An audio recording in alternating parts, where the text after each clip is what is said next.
경쟁 차종이라고 할 만한 차가 없어요. 5 시리즈 미안해.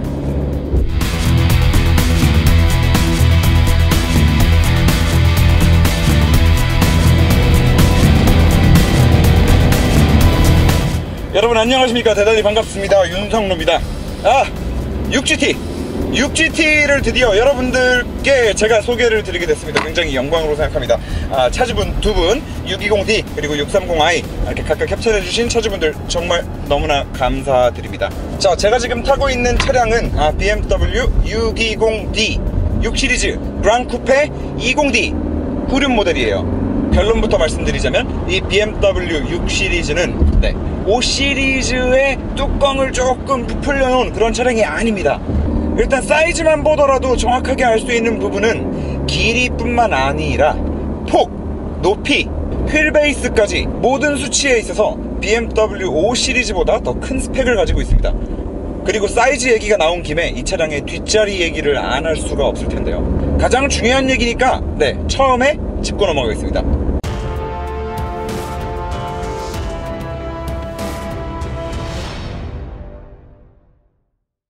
자, 방금도 말씀드렸지만 이 차는 5시리즈보다 더 큰 스펙을 가지고 있는데, 그렇다면 차량의 수치가 커진 만큼 뒷자리가 넓어졌다라는 거는 너무 당연한 얘기겠죠. 그런데 단순히 그 수치가 몇 센치 커졌다라는 그 이상의 가치를 지니고 있는 게 바로 이 감성적으로 느꼈을 때의 이 공간에 대한 편안함, 안락함, 그리고 개방감일 거예요.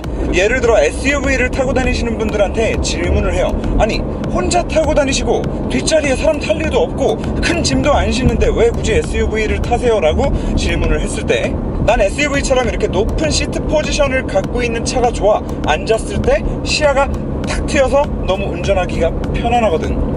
그 느낌이 좋아. 그런 감성적인 것들이 좋아. 그것 때문에 난 SUV를 타 라고 말씀하시는 분들이 있단 말이죠. 이 차의 뒷자리가 갖는 강점이 바로 그런 포인트입니다. 5시리즈, E클래스, G80 이런 차량들보다 기본적으로 이 바닥 면적이 넓은 것도 넓은 거지만, 그에 더해서 일단 높은 천장, 그 높은 천장에 넓디 넓은 파노라마 선루프, 거기에 하나 더 프레임리스 도어잖아요.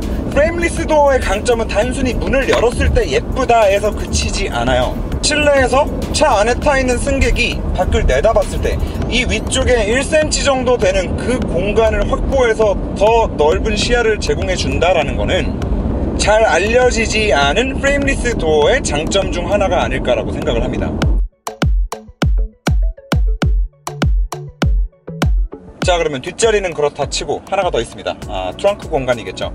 국산차고 수입차고를 다 떠나서 후륜 베이스의 차량이라면 트렁크 공간에서 아무래도 큰 손해를 볼 수밖에 없습니다.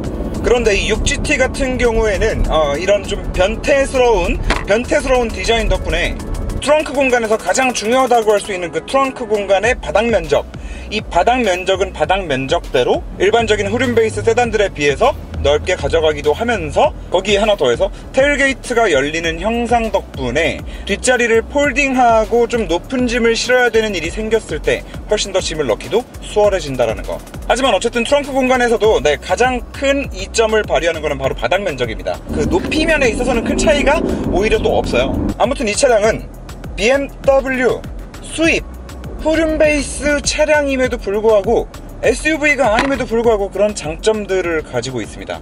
그런데 사실 생각해보면 이와 같은 구성을 가지고 있는 동급 경쟁 차종이라고 할 만한 차가 없어요. 단순히 루프라인이 꺾여 있다라는 이유로 CLS가 경쟁 상대가 될 건가? 슈팅 브레이크가 될 건가? 그것도 아니고, 그렇게 경쟁 모델이 없는, 경쟁 상대가 없는 새로운 세그먼트라고 봐도 무방할 정도의 그런 독특한 구성을 가지고 또 BMW 마크를 달고 있는 세단임에도 불구하고 말도 안 되는 뒷자리 거주성과 트렁크 공간을 확보하고 있다는 거. 이렇게 신기한 조합을 가지고 있는데 결과적으로 디자인이 봐줄만 하다는 거.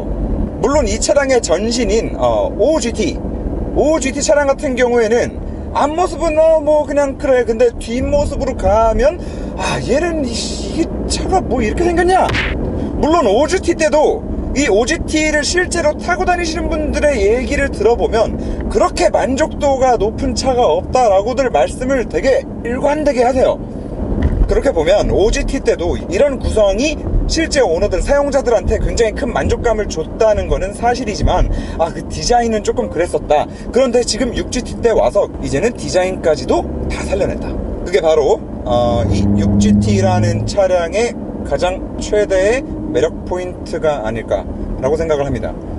자, 그러면 이 차의 최대 매력 포인트라고 생각하는 부분에 대해서는 지금 다 방금 말씀을 드렸고, 어쨌든 이 차는 BMW 아니겠습니까? BMW 한번 쏴보겠습니다. 자, 초반에 말씀드렸지만 제가 지금 타고 있는 차량은 디젤입니다. 4기통 디젤 620D예요. 이 6 시리즈 디젤 모델을 타보면 이 차가 정말 5 시리즈랑 같은 급은 아니구나 라는 거를 바로 느낄 수 있습니다. 사실 이 BMW의 4기통 디젤 엔진의 그 진동과 소음은 정평이 나 있죠. 오죽하면 BMW 이 엔진 때문에 뒷다리라는 얘기가 나왔겠습니까? 물론 그 BMW 뒷달의 엔진이 발전을 거듭해서 기본적으로 진동과 소음이 예전 F바디 시리즈 때랑 비교해서 생각을 해보면 많이 억제된 건 사실이에요. 그런데 520D를 타보면 그래도 역시나 뒷달은 뒷달이구나, 4기통 디젤 딸다리는 어디 가지 않는구나 라는 걸 많이 느끼는데, 분명히 520D와 지금 같은 엔진, 같은 4기통 디젤 엔진이 들어가 있는 지금 이 6GT에서 느껴지는 진동과 소음은 5 시리즈에 들어가 있던 그 4기통 디젤 엔진의 진동과 소음이 아니에요. 단순히 NVH라는 측면에서만 놓고 본다라고 했을 때 5 시리즈랑 비교할 게 아니라 얘는 7이랑 비교를 해야 맞는 것 같다. 그 정도로 같은 디젤 엔진이 들어가 있는데 이렇게 아이들링 시에 핸들이나 시트로 들어오는 진동과 초반에 터보 엔진이 토크를 쭉 받을 때 차 안으로 들어오는 그 진동과 소음, 이런 부분들이 520D보다 훨씬 더 많이 억제되어 있다. 520D랑 620D를 바로 연달아 바꿔 타보면 바로 느낄 수 있는 부분입니다. 당연히 둘 다 G바디 기준으로만 말씀을 드리는 거예요.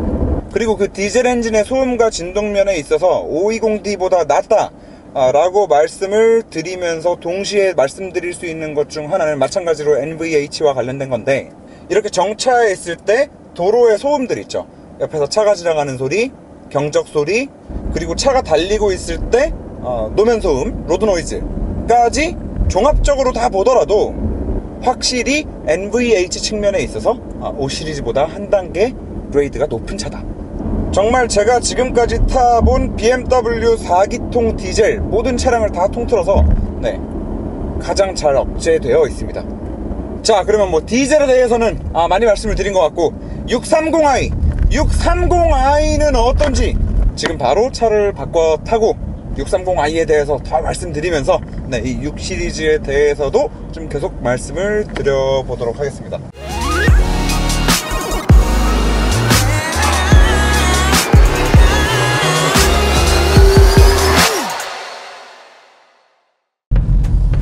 자, 630i로 바꿔 타고 나왔습니다. 뭐 공교롭게도 실내 컬러가 완전히 똑같아서 바뀐 거 맞아? 라고 생각하실 수도 있지만 바꿔 타고 나왔습니다. 630i입니다. 이 630i 같은 경우에는 엔진부터 바로 이어서 말씀을 드려보도록 하겠습니다. 그런데 그 전에 잠깐 BMW의 이 통풍 시트 있죠?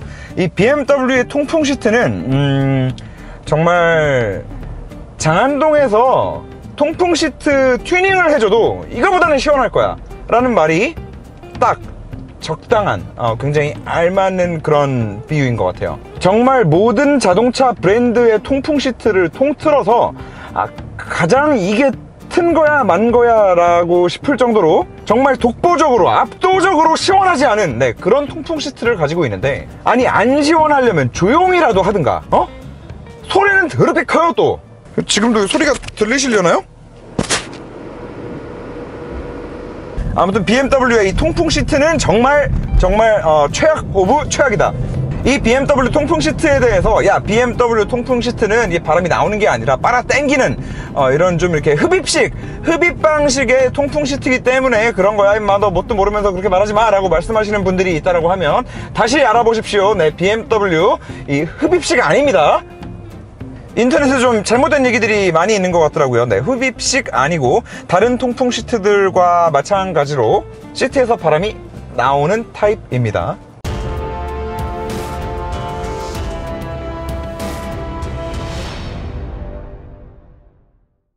자, 아까도 계속 말씀드렸지만 이 6GT라는 차종 자체가 굉장히 좀 특이한 구석들이, 재미있는 구석들이 많은 차량인데, 이 630i 같은 경우에는 하나 더 특별한 게 있죠. 30i, BMW 차량에 뒤에 30i가 붙었다라고 하면은 그 차량들은 지금 현재 상태에서는 전부 다 4기통 가솔린 터보 엔진이 들어가 있습니다. 2000cc 4기통짜리 엔진을 30i 배지를 붙여가지고 팔아요. 그런데 이유는 모르겠습니다. 이유는 모르겠는데 이 630i는 6기통이 들어가 있어요. 여러분 다 한 번씩은 들어보셨죠?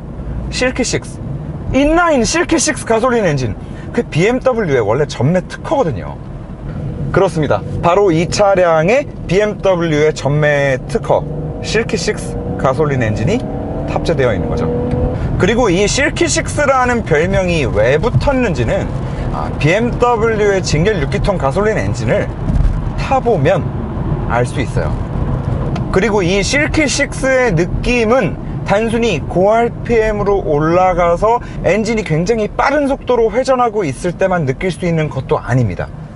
저RPM에서는 저RPM대로 단순히 6기통이기 때문에 그냥 부드러운 게 아니라 우리가 흔히 알고 있는 V6 가솔린 엔진들과 비교했을 때도 분명히 한 차원 더 부드러운 엔진 질감을 만들어 줍니다. 거기에 스포츠 모드까지 눌러놓고 RPM을 높게 쓰기 시작을 하면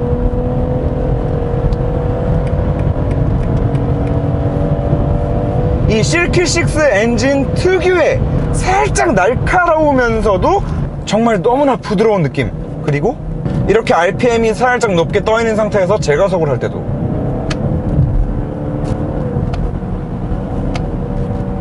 이런 리스폰스와 필링은 정말 BMW 직렬 6기통 가솔린에서만 만들어주는 그런 느낌인 것 같습니다.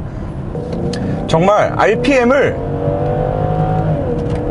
6500까지 쫙 끌어올렸을 때의 그 느낌, 그 부드러움을 그대로 느낄 수 있다. 30i 배지를 달고 있음에도 불구하고. 그리고 이 엔진들과 조합되어 있는 ZF 트랜스미션의 세팅은 5 시리즈랑은 살짝 다른 것 같아요. ZF가 이 8단 미션 하나를 가지고 M5에도 넣고 롤스로이스에도 넣고 이렇게 극과 극인, 성향이 극과 극인 차종들을 마음대로 이렇게 주무를 수 있을 정도로 세팅을 굉장히 변화무쌍하게 하는 그런 브랜드인데, 굳이 이 6GT에 들어가 있는 ZF 8단 미션의 세팅 방향성에 대해서 얘기를 해보라면 3시리즈, 5시리즈보다는 오히려 7시리즈에 가까운 그런 부드러운 변속 느낌을 만들어주는데 좀 집중된 그런 세팅인 것 같다. 사실 이 부분은 3이나 5를 타면서 살짝 아쉬웠던 부분이기도 하거든요. 3까지도 이해할 수 있는데 5시리즈는 5시리즈 타고 누가 쏘고 다녀? 누가 그렇게 쏘고 다녀?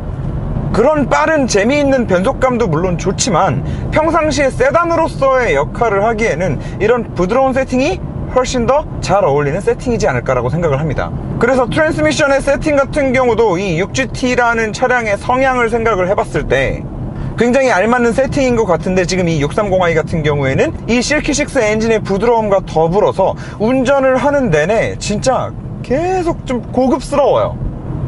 이 엔진이 힘을 쭉 받아서 토크를 분출해내고 출력을 분출해낼 때 그때 느낌도 너무나 부드럽고, 그러던 와중에 다음 단으로 변속이 넘어가는 그 느낌도 부드럽고, 거기에 아까 620D를 타면서 말씀드렸듯이 이 차량이 기본적으로 가지고 있는 MVH도 굉장히 훌륭하다고 말씀을 드렸잖아요.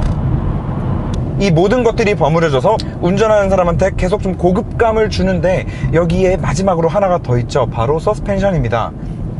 제가 에어 서스펜션 성애자라는 거는 이제 많은 분들이 알고 계실 텐데, 제가 그냥 단순히 무조건 밑도 끝도 없이 무조건 에어 서스펜션은 짱이야 라고 하는 게 아니라 이런 좀 고급진, 안락한, 컴포트한 승차감, 그런 승차감을 지향해야 되는 그런 컨셉의 차량에는 에어 서스펜션이 반드시 필요하다 라는 취지에서 그런 얘기를 하는 거거든요. 왜냐하면 에어 서스펜션의 승차감은 실로 어마어마하기 때문에.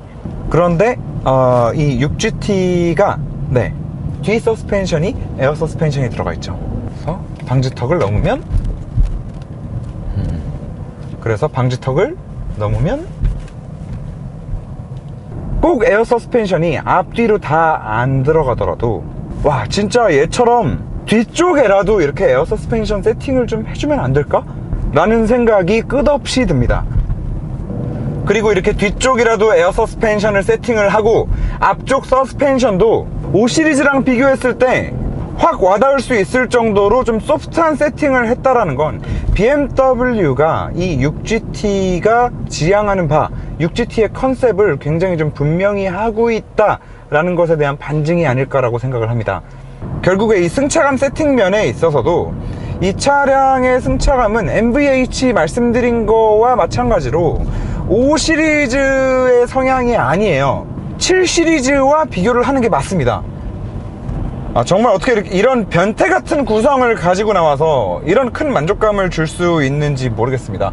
그리고 그 만족감에 큰 공헌을 하는 것 중 하나가 이제 또 가격일 텐데요. 뭐 이 6 시리즈의 가격이 너무 비싸다 라고 표현을 하시는 분들도 있는데, 사실 막상 차를 타보면 5 시리즈보다 그 그레이드 자체가 위에 한 등급 위의 차량이다 라는 거는 분명히 온몸으로 느낄 수 있는 부분들이 너무나 많습니다. 그런 상황에 직렬 6기통 실키6 가솔린 엔진에 뒤에 에어 서스펜션 들어가고 이 정도 트렁크 공간에 이 정도 뒷자리 공간에 세단의 형상을 가지고 있으면서도 뒷자리 공간과 트렁크 공간을 저렇게 많이 빼고 그렇게 했는데도 디자인도 이제 봐줄만 하고, 그런데 가격이 9,000. 거기서 이제 곧 있으면 페이스리프트 모델 나온다고 지금 1,000만원씩 까서 팔고 있단 말이죠. 1,000만원 할인. 그럼 8,000. 8,000만원 가지고 이런 스펙 차량 구해와 보세요. 없어. 뭐 그래도 페이스리프트 모델이 곧 나오니까 신형을 사는 게 맞지 않냐 라고 말씀하시는 분들도 많이 계실 텐데, 사실 페이스리프트 돼서 나오는 5 시리즈나 6 시리즈의 핵심이 사실 48V 마일드 하이브리드란 말이에요. 그런데 그 48V 시스템을 정말 제대로 적용해서 E53 AMG처럼 엔진 뒤에 미션만한 사이즈의 모터 들어가고 그리고 전기 터빈 돌리고 그렇게 드라마틱하게 출력에 서포트를 해주는 48V 시스템이 아니고서는 사실 여러분들이 운전하면서 느낄 수 있는 거는 그냥 없다고 보시면 돼요. 48V는 대표적으로 지금 아우디에서 쓰고 있는 48V 시스템은 시동이 조금 부드럽게 걸린다? 라는 거 말고는 느끼실 수 있는 게 없습니다. 그리고 이 6 시리즈 페이스리프트 630i가 이제 앞으로 페이스리프트가 되면 48V 시스템으로 바뀌긴 하지만 어쨌든 이제 4기통 가솔린으로 바뀐단 말이죠. 그렇기 때문에 저는 지금 이 모델을 1,000만원 할인받고, 뭐 620D도 괜찮고요, 뭐 30i도 괜찮고 1,000만원 할인 받으시고 페이스리프트 되기 전에 구매하시는 거를 적극 추천드립니다.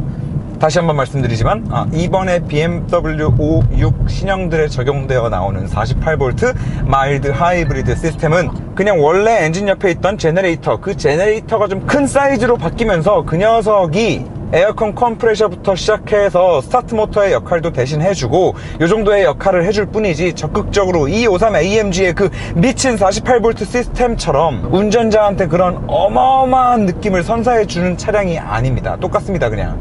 그래서 그 부분 6 시리즈 구매 고려 중이신 분들은 꼭 좀 참고를 하셨으면 하는 부분이고요. 자, 주행보조장치 테스트를 하면서 차량을 이왕 구매를 하신다라고 했을 때 꿀팁을 하나 드리자면, 여러분 전에 그 테슬라 모델 3 출고기 그 편에 등장하셨던 저희 모트라인의 오래된 파트너 윤석진 대표님 기억하시죠?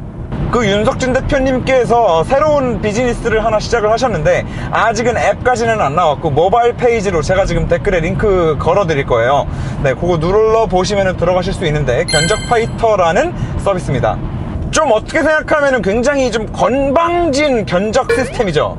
그 견적파이터에 문의를 하시기 위해서는 일단 무조건 기본적으로 어딘가에서 견적을 받아오셔야 됩니다. 그러면 여러분이 받아오신 내 견적은 너무 저렴한 견적이야 라고 이렇게 자부하시는 그 견적서를 받아오셔서 견적파이터에 이미지 업로드를 하면 영업시간 내에 30분 내로 무조건 그거보다 더 저렴한 견적을 만들어서 견적서를 내주신다고 합니다. 그래서 견적 가지고 한번 싸워보자, 그러니까 니네 견적서 들고 와봐 라는 컨셉이에요. 그래서 견적파이터래요. 또 제가 이 차도 한번 해봤어요. 인터넷에 광고하는 뭐 리스 장기 렌트 싸요 이렇게 하는 곳에 견적을 때려서 월에 130만원이 찍혀있는 견적서를 받아서 견적파이터에 업로드 했더니 120만원짜리 월에 10만원이 더 싼 견적이 튀어나오더라고요. 물론 당연히 나머지 조건도 다 똑같고요. 아무튼 그러니까 지금 아래 댓글 남겨드릴게요. 뭐 꼭 630i가 아니더라도 다른 차량들 구매 예정이신 분들, 단 리스랑 장기 렌트만 해당됩니다. 리스랑 장기 렌트로 구매 예정이신 분들, 견적 가지고 계신 게 있으시면 그 견적이 정말 싼 견적인지 아닌지 고민이 된다, 궁금하다, 더 싼 견적은 없을까, 이렇게 차량 구매 예정이신 분들은 꼭 한번 그 견적 파이터에 견적을 한번 올려보시기 바랍니다. 얼마가 나오나. 자, 뭐 주행보조 장치 마지막으로 테스트를 하고 있는데, BMW 같은 경우에는 뭐 아무래도 이 피부를 인식하는 방식으로 지금 운전자가 핸들을 잡고 있나 잡고 있지 않나를 판단하다 보니까 무조건 피부를 계속 대고 있어야 된다라는 그런 단점이라고 말하기는 좀 뭐한 그런 단점이 있는데, BMW의 이 주행보조 장치도 G바디 초창기의 차량, 뭐 7시리즈 초창기 차량들, 뭐 이런 차량들에 비교를 한다면 정말 많이 좋아졌어요. 정말 많이 좋아졌는데, 이제 이 주행보조 장치 성능 자체가 워낙에 제조사들마다 다 너무 지금 급격하게 상향 평준화가 되고 있기 때문에 사실 테슬라 미만 잡인 상황이기도 합니다, 지금. 그런데 이 6시리즈 같은 경우에는 조금 현대기아차의 주행보조 장치보다도 조금 더 차선을 자주 놓쳐요. 그래서 지금도 앞에 차선이 깨끗한데 아직도 못 잡고 있습니다. 계속 못 잡아요. 지금 이런 식으로 차선이 네, 잡았네요. 차선이 굉장히 깨끗한 도로에서 이걸 좀 자주 놓치는 경향이 있다. 그래서 주행보조 장치에 있어서는 사실 저는 뭐 BMW 차량들의 항상 그렇지만 뭐 큰 점수를 주진 않습니다. 그래서 고속으로 달릴 때 진짜 맘 편하게 핸들 놓고 이렇게 사용하는 용도보다는 막히는 길에서 좀 유용하게 잘 사용할 수 있는 그런 수준의 주행보조 장치를 가지고 있다. 아무튼 오늘의 리뷰를 좀 정리를 하자면 이거 5시리즈보다 그냥 조금 큰 차 아니다, 한참 더 좋은, 한참 더 아예 하나 위급의 상품성을 가지고 있는 차량임이 분명하다. 그리고 7시리즈까지는 너무 부담스럽고, 운전도 부담스럽고, 차도 부담스럽고, 시선도 부담스럽고, 그렇다고 7시리즈가 무슨 뭐 트렁크랑 뒷자리가 어마어마하게 넓은 것도 아니고, 그런데 BMW라는 브랜드가 좋고, 그리고 뒷자리에 아이들도 좀 타야 되고, 뒷자리 공간이 너무나 중요하다, 그리고 승차감이 너무나 중요하다, 이런 니즈가 있으신 분들한테 최고의 차량이지 않을까 생각합니다. 자, 여러분, 오늘도 시청해 주셔서 대단히 감사합니다. 오늘도 행복한 하루 되시고 다음 영상에서 또 웃는 얼굴로 찾아뵙는 걸로 하겠습니다. 감사합니다.